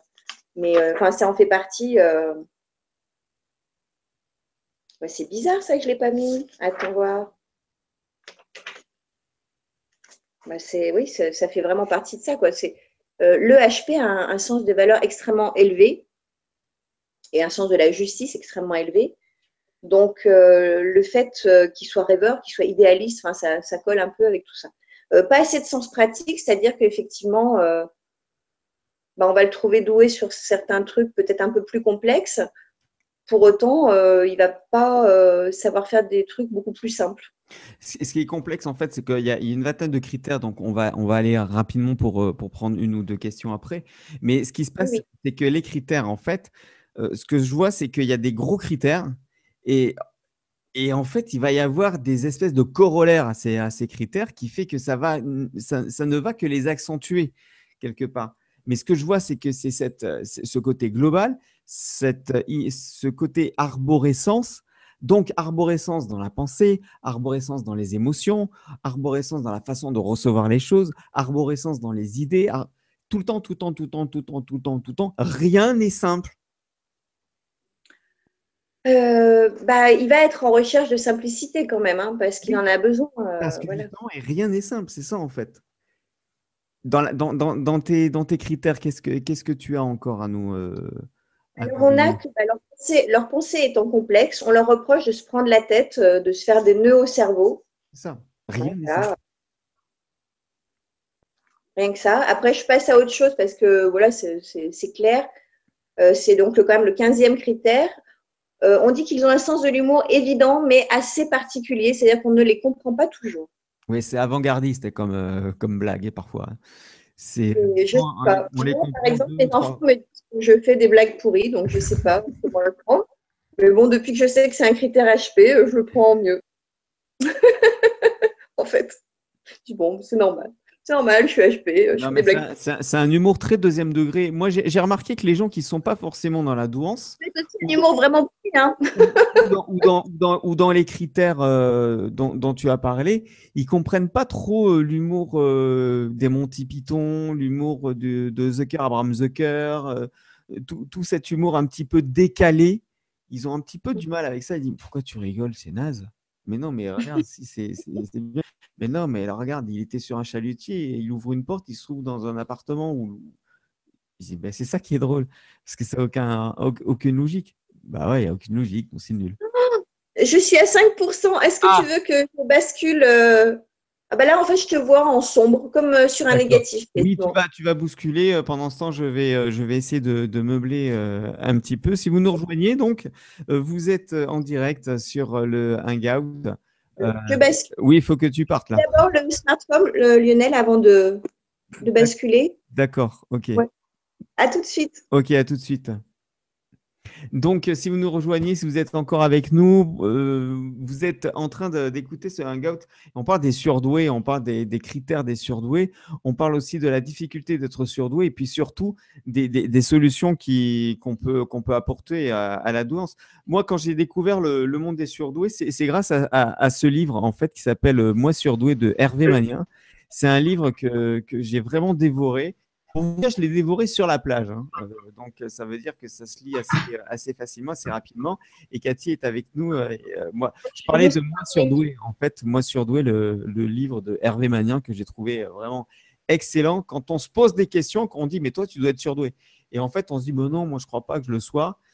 Et ben, quand on lit le bouquin, on se pose la question quand même. On continue sur les critères, Cathy. C'est vrai, oui. Donc, le sens de l'humour. Le 16e critère, c'est leur détermination qui peut virer parfois à l'entêtement, L'entêtement, ouais. voilà, L'entêtement, d'accord. qui peut même passer aux yeux de certains pour de la manipulation, Ah, là, carrément. dans les plus extrêmes. Bon, c'est surtout une détermination qui vire à l'entêtement, parce que bon, voilà, quand ils veulent quelque chose, voilà. Le 17e critère, c'est l'anxiété. En fait, le HP est anxieux, voire très anxieux, en Très fait, anxieux, l'anxiété, avec, en fait, hein. ouais, Je me avec permets une tendance je me dépressive permets de parfois. répéter parce que le son est un petit peu moins bon et ça, on le Ouais, ça, savait, on avait expérimenté. on avait prévenu. D'ailleurs, là, on ne te voit plus que en figé. Donc, tu es toujours Ça là? fait une bonne tête. Voilà, non, ça te met pas vraiment en valeur, en fait, mais c'est pas grave. Ouais, c'est ça qui me plaît pas. Est-ce que tu peux te reconnecter éventuellement? Je me reconnais. Voilà, tu te reconnectes. Voilà, donc je parlais d'Hervé Magnin, moi surdoué. Là-dessus, vous avez vraiment la plupart du temps les critères dont parlait Cathy.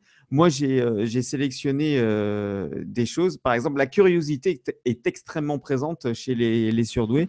La curiosité, Cathy, est-ce que c'est un critère, justement, la curiosité? Ah oui, oui, oui. Bah, c'est dans le même critère que la soif d'apprendre, en fait. C'est une curiosité. L'enfant qui dit pourquoi, t'as envie de dire que tous les enfants le font. Sauf que le HP, il n'arrête jamais, C'est même en ça. Tous grandissant, les quoi. enfants le font, mais à un moment donné, ils arrêtent. Ben, c'est moins dans l'intensité, c'est moins dans le trop, en fait. C'est toujours pareil. La réglette, en fait, elle se situe beaucoup avec le trop et le pas assez, en fait. Parce que oui, tout le monde peut faire ci ou ça. Mais toi, comment tu le fais, en fait? Tu vois? Et selon comment tu le fais en trop ou en pas assez, tu te positionnes sur cette réglette aussi. Tu vois? Alors, je vais te mettre un peu la pression. On va essayer de ne pas aller jusqu'à 22 heures pour ne pas monopoliser le temps. Ouais, ouais, On d'accord. continue sur les critères. Alors, nous avons, soit ils sont solitaires et s'isolent, donc on va facilement les oublier, soit au contraire, ils vont être dans le non-engagement, ils Oui. courir partout, tu vois. Mais dans les deux cas, en fait, ils sont en recherche de, comment je pourrais dire, En recherche de socialisation, quelque part. Ils sont solitaires, mais ils demandent vraiment à rencontrer leurs semblables. C'est ça qui leur manque, en fait. C'est qu'ils se sentent tellement non, seuls. mais ce sont pas des ermites. Ils n'aiment pas la solitude. Ils aiment Non, avoir des moments à eux, ce qui n'a rien à voir. Et ils d'accord. en ont d'autant plus besoin que le cerveau tournant comme ça en permanence, ils vont vraiment avoir besoin de ces moments où ils peuvent s'isoler et voilà, être dans un truc à eux. Mais ils ont besoin des autres. C'est pas des ermites du tout. Je passe tout de suite à celui d'après. On dit qu'ils sont toujours décalés et qu'ils détonnent en fait, ils passent. Euh, ils On peut le se dire qu'on est au potentiel. La plupart du temps, on dit, mais c'est pas possible, je suis pas né à la bonne époque, je suis pas né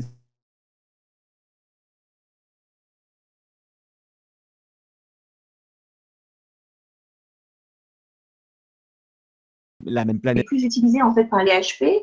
Maintenant, on dit zèbre, mais on peut dire ce qu'on veut. Mais c'est extraterrestre, martien. C'est ça. Le nombre de HP qui disent mais moi c'est pas possible, je viens pas de cette planète, on est trop différents. Comment je peux venir du même monde que ces gens-là? C'est pas possible quoi. D'ailleurs le haut potentiel comment je peux dire, il trouve que ce monde en fait il est dur, il est hostile, il est superficiel, ouais, il ne fait pas plus que ça et du coup ça peut même générer de la colère chez lui, tu vois. Pas que de la Mhm. souffrance, ça génère aussi de la colère parce que de se dire, mais il est où le sens dans tout ça? C'est quoi ce monde? Et comment, du coup, je vais faire, moi, pour vivre dans ce monde? C'est là, après, qu'on arrive au mode de défense et au mode d'adaptation du HP. On y viendra. Mhm. Donc, le 20e critère, c'est apparemment intelligent. On ne comprend pas pourquoi ils ne réussissent pas mieux dans la vie. Ouais, Pourquoi ils semblent même tout faire pour la rater. Donc, là, il y a un début de réponse. Ça, c'est un critère, donc vous êtes toujours sur la réglette. Il y a un début de réponse dans le fait qu'effectivement, ça peut rejoindre le perfectionnisme, l'exigence et l'autocritique dont fait preuve le HP et qui va l'empêcher à être dans la prise de risque, à être dans l'action, en fait. d'accord. Donc ça peut… alors, il y a les HPI, les HPE, ça on pourrait développer encore, mais du coup, il y en a qui sont quand même plus dans l'action que d'autres. Mais voilà, ça fait partie. On peut Le pas tout, 21e critère, on peut pas tout développer, on est là juste pour ça donner on peut pas, moi je peux très bien lutter fort, mais ça va pas être facile. Voilà. on pourra pas. Donc le 21e, On refera d'autres on émissions pourra d'ailleurs pas. là-dessus. On prendra un Ouais, angle. ouais, non, mais, si ça intéresse, bien sûr, bien sûr. Mais bien sûr, ça Le m'intéresse. 21e critère, on dit qu'ils sont souvent amateurs de sport extrême. Et moi, je me souviens que quand j'avais lu ce critère dans un seul livre, je m'étais dit, ah ben non, alors finalement, j'en suis pas. J'avais Ouais. tous les autres, comme j'ai dit, ah ben non, là, ça va. Sauf qu'en réalité, quand tu creuses, que tu assistes à des conférences donc de gens qui se sont intéressés vraiment depuis longtemps au HP, etc., c'est pas seulement le sport extrême. On trouve des parapentistes dans les HP, on trouve des motards dans les HP, on trouve voilà, des gens effectivement qui sont dans les sports extrêmes et qui aiment ça, qui vont chercher leurs limites et puis des sensations aussi, hein, en fait. Dans ce truc-là, c'est important, l'intensité, comme disait Virginie tout à l'heure, c'est très important chez le HP, au niveau des 5 sens, hein, d'ailleurs. Mais en réalité, quand tu creuses un peu et que tu assises donc à des conférences, amateur de sport extrême, c'est pas la bonne définition. C'est amateur de situation extrême. Et là, ça devient un peu plus dangereux. C'est-à-dire qu'on va retrouver des HP dans les addictions. L'addiction à la drogue, l'addiction à cannabis, alcool. On les retrouve aussi chez les anorexiques et les boulimiques. On les retrouve dans une attirance pour ce qui est secte aussi. L'attirance sectaire fait partie aussi des choses. Parce que ça repoussait ses limites aussi d'aller chercher partout, tout le temps, il va jusqu'où ce monde-là, en fait. Tu vois, si tu fais vraiment loin. Voilà. Ils cherchent leurs limites, voilà, clairement. Donc, je ne développe pas plus parce que, voilà, on a quand même 22e critère. Donc, j'en avais parlé tout à l'heure, en fait. Donc, ce sont des grands amateurs des jeux de stratégie, de tout type de jeux où ils vont bien pouvoir se prendre la tête, ainsi que tous les domaines où, alors ça, je vais extraire un livre parce que c'est super bien dit, où logos, la raison, permettent de mieux comprendre. Donc, tels que l'astronomie, la psychologie, la sociologie, enfin, partout où il y a moyen de comprendre davantage justement le monde dans lequel on vit, l'humain, etc. Ça va les intéresser de près. Et le 23e critère, et là après, je pourrais passer sur les modes de défense et comment un HP ensuite peut aller mieux, si on a le temps, du coup, j'en sais rien. Voilà. Ce sont des gens qui sont plutôt charismatiques, ou en tout cas qui ne passent pas inaperçus. Ou alors, parce qu'il y a vraiment les deux extrêmes, je rappelle qu'on est toujours dans l'excès, dans le trop ou pas assez, chez le haut potentiel, en fait. Ouais. Donc, on a soit ces gens qui ne passent pas du tout inaperçus, très charismatiques, ou au contraire, particulièrement en retrait. D'accord? Toujours le trop et le pas assez. Peut-être qu'ils sont excentriques, ou peut-être qu'ils sont caractériels. On dit toujours qu'ils sont intenses. En tout cas, ils ont un regard qui est très particulier, que souvent, ils se reconnaissent entre eux aussi là-dessus. Là, tu vois, on a brossé un petit peu le portrait du surdoué qui a des difficultés. On est d'accord. Mais alors, comment est-ce qu'il s'en sort? C'est quoi les méthodes qui fonctionnent?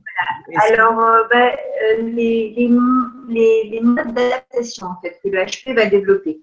Donc, j'en ai déjà parlé tout à l'heure, mais je le redis du coup pour le dire précisément. Donc, il y a l'adhésion, l'évitement et la négociation. Donc, l'adhésion, c'est se fondre dans la masse et essayer de se calquer sur les autres pour appartenir au groupe, pour être apprécié, aimé et être validé. Et puis, voilà. Ça, c'est ce qu'on voit dans les entreprises où il y a des gens qui acceptent tout et n'importe quoi alors qu'ils ne se sentent pas vraiment bien, ils se sentent un petit peu étriqués pendant des années et au bout de 10 ans, font un burn-out. C'est ce qu'on voit là-dedans, oui. C'est ce qu'on voit dans d'autres situations. Hein. Les enfants qui vont être passionnés par un truc, ils savent que s'ils en parlent aux copains, ils ne vont pas être compris et qu'ils vont faire semblant d'aimer tous les fruits, parce que c'était mon époque, mais je ne sais pas ce que c'est aujourd'hui, parce que c'est plus fun, quoi, ça passera mieux. Ouais. C'est un moyen de s'adapter aussi au monde dans lequel tu évolues, parce que c'est normal, tu as envie d'appartenir au groupe, tu as envie d'être aimé, et puis surtout, c'est pas parce que tu as un haut potentiel que tu peux pas aimer des choses comme les autres. J'ai un enfant HP, par exemple. Il aime aussi jouer comme un enfant. Hein. Sauf qu'en plus, il a ce truc-là. Mais c'est un enfant. C'est pas un petit adulte. D'accord? Donc ça, c'est l'adhésion. Après, on a l'évitement. L'évitement, c'est le HP qui s'isole dans sa tour d'ivoire. Il essaie le plus possible de s'extraire du monde parce que ce monde-là, il ne le comprend tellement pas et l'affronter le fait tellement souffler qu'il préfère s'en extraire. Donc, il s'isole. Par n'importe quel moyen. Il peut s'isoler par le moyen des addictions. Oui. Il peut s'isoler en partant élever des fromages en Ardèche et cultiver des chèvres, qu'est-ce qu'il veut. Mais il peut développer différentes façons aussi pour s'extraire du monde, s'isoler. Donc, c'est donc l'évitement. Le troisième mode d'adaptation, qui est forcément évidemment le meilleur, parce qu'il y a aussi des HP heureux et qui vont bien, c'est la négociation. Ceux-là, ils ont compris que le compromis était quelque chose de possible entre eux et les autres. C'est-à-dire, OK, j'ai bien pigé que sur des trucs, on ne se comprend pas et on ne sera jamais d'accord et visiblement, on pense pas pareil. Mais je vais jouer le jeu. C'est-à-dire qu'à certains moments, je suis prêt à faire des compromis sur certaines choses parce que c'est comme ça que ça fonctionne. En fait. Ce monde fonctionne de cette façon-là. Moi, je ne fonctionne pas comme ça, mais je suis capable de le faire. Je suis en adaptation permanente, donc je suis capable de le faire. Et d'ailleurs, à force d'adaptabilité, ça devient de la suradaptabilité et ça peut devenir effectivement de la souffrance. Et tu parlais de burn-out, voilà. Alors, il y a aussi un autre mode pour aller bien, c'est de faire ce qu'on fait ce soir. On communique sur le HP et du coup, on attire plein de communiquer sur le haut potentiel. Du coup, on attire plein de hauts potentiels. C'est ça. Et c'est bien d'échanger aussi avec des copains. Quoi. Enfin, c'est bête à dire, mais le cycliste, il se fait une montée plus sympa avec un autre cycliste que s'il le fait avec un nageur, en fait, tu vois. Ça ne veut pas dire qu'il est raciste sur les nageurs. Ça veut dire que c'est sympa d'être entre cyclistes parfois. C'est trouver ses semblables, en fait. Hein. Bah, ça fait du bien. Ça ne veut pas dire qu'on est obligé de monter la secte des hauts potentiels. Tu vois, ça ne sert à rien. En plus, parce que la diversité, c'est intéressant. Et en plus, le haut potentiel, il la recherche, cette diversité. Donc, ça serait idiot. Ouais. Mais c'est bien aussi de pouvoir se reconnaître dans l'autre. C'est bien aussi de pouvoir dire, moi, je commence à lire un bouquin et finalement, d'un seul coup, je me lève et puis j'ai eu une idée, je vais faire un autre truc, puis j'y reviens, et puis là, tu le racontes à quelqu'un d'autre, tu dis, oh là là, mais tu peux rien faire, toi, parce que tu pars dans tous les sens. Tu te dis à l'autre au potentiel, il est écoulé de rêve. Il dit, d'accord, mais tu le fais quand même, ton truc. Oui, tu arrives à le lire, ton livre. Oui, d'ailleurs, j'arrive à en lire même 4, en fait. Bon, voilà, c'est de temps en temps d'être avec ses semblables, c'est bien. Et le cycliste, il aime bien de temps en temps se retrouver avec d'autres cyclistes. Le footeux, je pense qu'il va avoir des matchs de foot avec d'autres footeux. Si le mec qui n'aime pas ça, ça va moins bien. Là, ils sont tous en train de regarder le match. Hein. C'est pour ça qu'ils ne sont pas forcément avec nous et qu'on va mettre la rediffusion. Ah, c'était un soir de match. Je crois que c'est un soir. Voilà, c'est ça. Bon, d'accord. Bah, donc, il me semble. C'est pas grave. Oui, alors en fait, donc on va aller un peu plus vite, parce que donc on parlait des modes d'adaptation. On va parler de ce que doit faire le HP pour avancer. Donc, ce que doit faire le HP pour avancer, il y a quelques petites choses. La première, c'est si possible, de reconnaître sa douance. Ouais. Parce que c'est comme un alcoolique qui ne reconnaît pas qu'il est alcoolique, il ne va pas pouvoir passer à la phase 2, en fait. C'est pas une maladie, cela dit, la douance. Mais si on veut avancer, travailler sur une problématique, ou en tout cas travailler sur un diagnostic, tu ne peux pas donner le médicament sans connaître la maladie. Donc, à un moment donné, oui, il faut reconnaître cette douance pour pouvoir travailler, savoir sur quoi tu travailles, sur quoi tu avances. Et surtout, alors, le truc hyper important, c'est que dès l'instant où tu t'es identifié comme étant un haut potentiel, ce qui va vraiment t'aider à progresser, c'est de faire une relecture de ta vie. C'est pas forcément le plus… Excuse-moi, parce qu'il y avait des problèmes de son. Une relecture?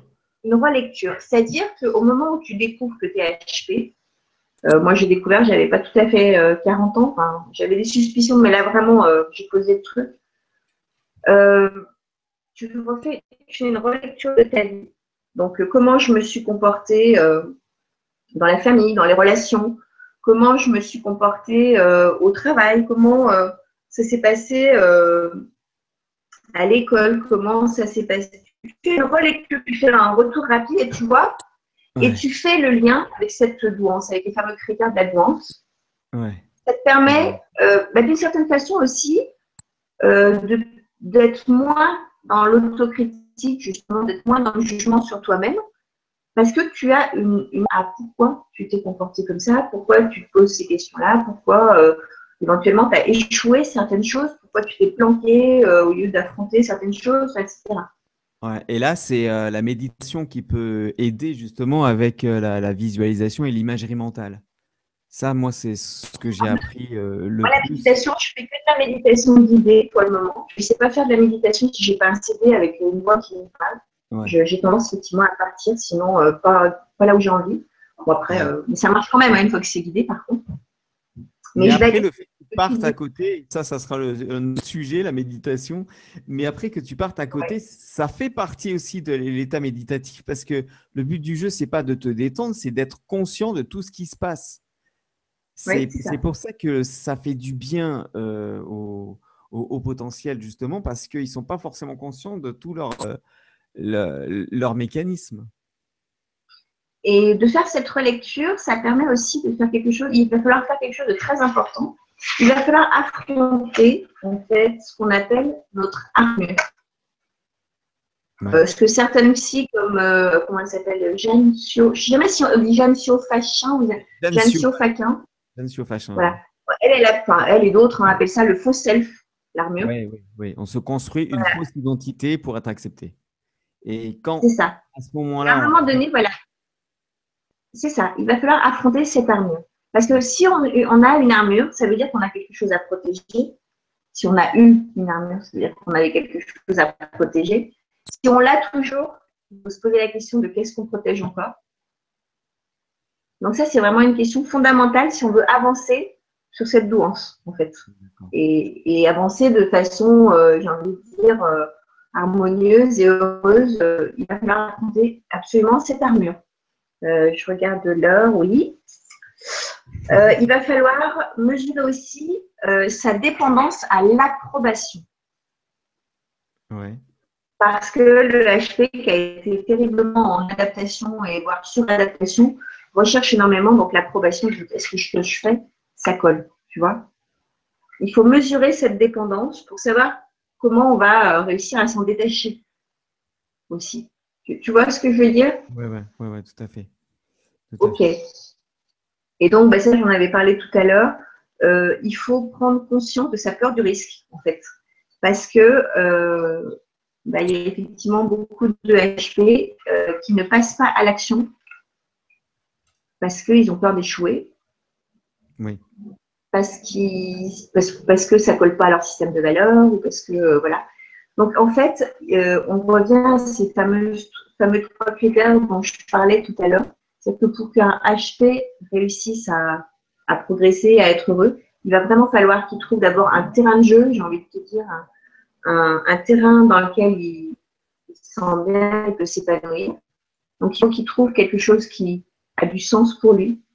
Il faut qu'il trouve quelque chose qui lui procure du plaisir et qui utilise ses forces. Si le HP arrive à trouver quelque chose qui réunit ces trois critères, qui donne du sens, que ouais. lui arrive à donner du sens, ça lui procure du plaisir et qui utilise ses forces, ça va faire un HP heureux.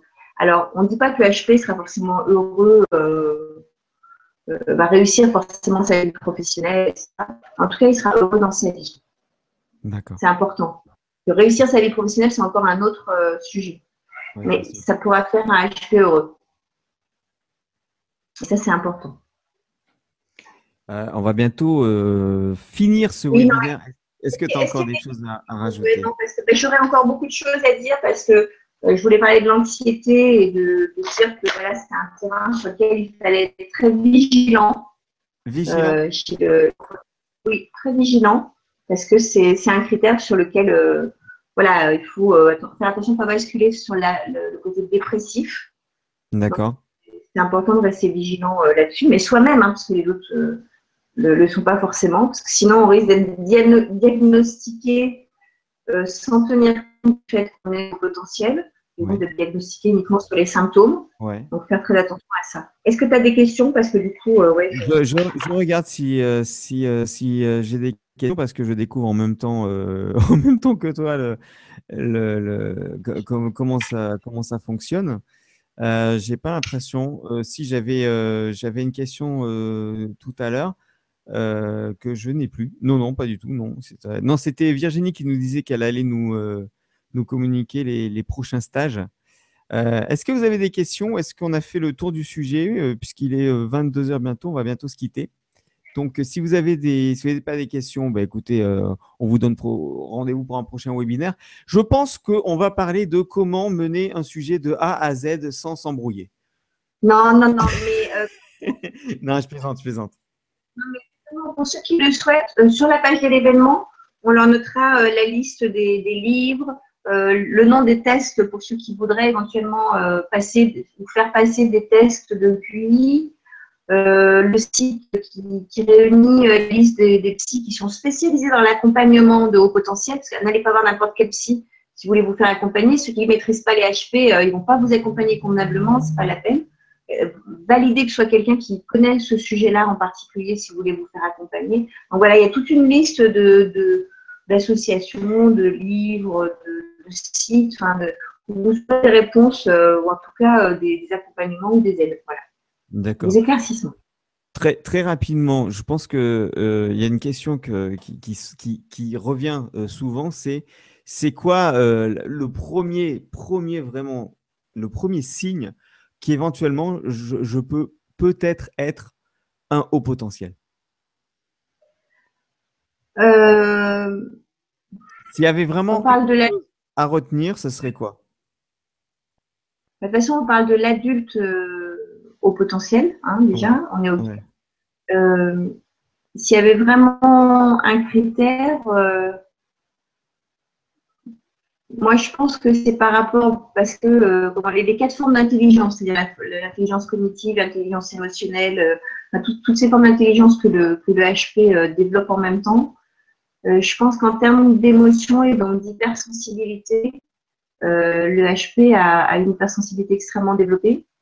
Je pense aussi qu'il faut bien garder à l'esprit ce trop ou pas assez, cette notion d'excès, en fait, tu vois, ça en fait partie. Le fait d'être beaucoup dans l'anxiété ou le doute permanent, en fait. Et puis, de toute façon, je ne sais pas, là, on a énoncé tous les critères. Je ne sais pas si les gens ont joué le jeu de mesurer sur la réglette à combien il se situerait. Ouais. Mais la lecture, elle est pas si compliquée que ça en réalité. Après, il faut faire la différence. La différence, on l'a énoncé au départ, c'est-à-dire que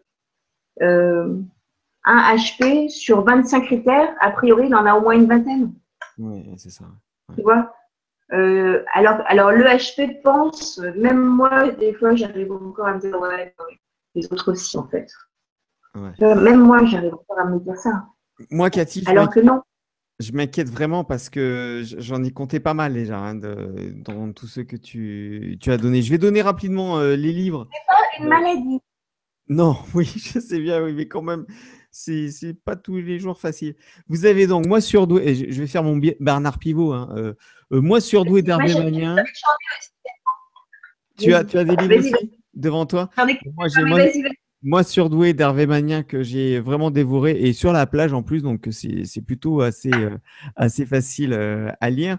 Et puis, forcément, je pense que tu l'as aussi, Trop intelligent pour être heureux, de Mais je suis Jeanne pas tablette celui-là. Sio Fachin, l'adulte surdoué, en fait. Et vous allez découvrir toutes les stratégies d'échec des surdoués. Voilà, ça c'était pour moi. J'en ai d'autres aussi, mais sur ma tablette et je peux pas forcément en parler. Toi, tu as quoi? Celui-là, c'est vraiment mon préféré parce que j'en ai lu un paquet. Différence et souffrance de l'adulte Ouais. surdoué. D'abord, celui-ci est écrit par une adulte surdouée. Oui. Parce que Jeanne Sio Fachin n'est pas une adulte surdouée. Cécile Box est une adulte surdouée. Et ce livre, il est juste super. D'abord, il est facile à lire. Il y a tous les critères. C'est dans son livre à elle. J'avais écrit les critères parce que je trouvais que c'était bien énoncé et que j'aurais pu faire des jeux de ronds de jambes, mais ça ne sert à rien. C'était bien fait, donc je l'ai repris. Il y a celui-ci qui est très sympa. Il s'appelle Je suis un zèbre, écrit par Tiana. Ouais. C'est un peu hard parce que du coup, elle raconte vraiment son adolescence et l'adolescence d'un zèbre parce que la douance, on ne la fait pas de la même façon à 5 ans, 15 ans, 30 ans, 50 ans ou 80 ans. Hein. On peut découvrir sa douance même à 80 ans. Donc, elle, c'est plutôt la période un peu hardcore. Hein. Mais bon, ça fait partie aussi de la vie d'un HP, quoi, qui ne sait pas qu'il l'est, jusqu'à ce qu'il sache qu'il l'est. Il y a celui-ci que j'aime beaucoup aussi, Là, si on voit le titre. Là, on le voit. Mettons voilà, petit guide à l'usage des gens intelligents qui ne se trouvent pas très doués. Ça, c'est le premier livre que j'ai lu qui m'a fait comprendre que j'avais une pensée globale et non pas séquentielle.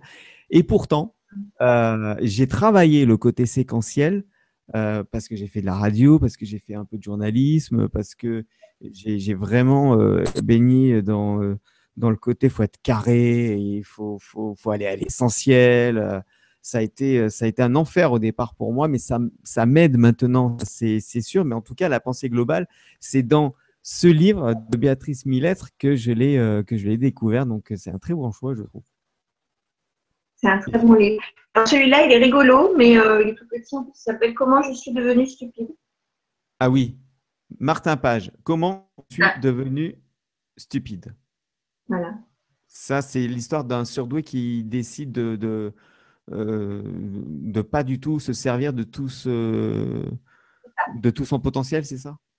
C'est ça. Comment je suis devenue stupide. Oui, c'est un petit livre. Enfin, c'est écrit tout petit, hein. C'est un petit livre, mais c'est une arnaque.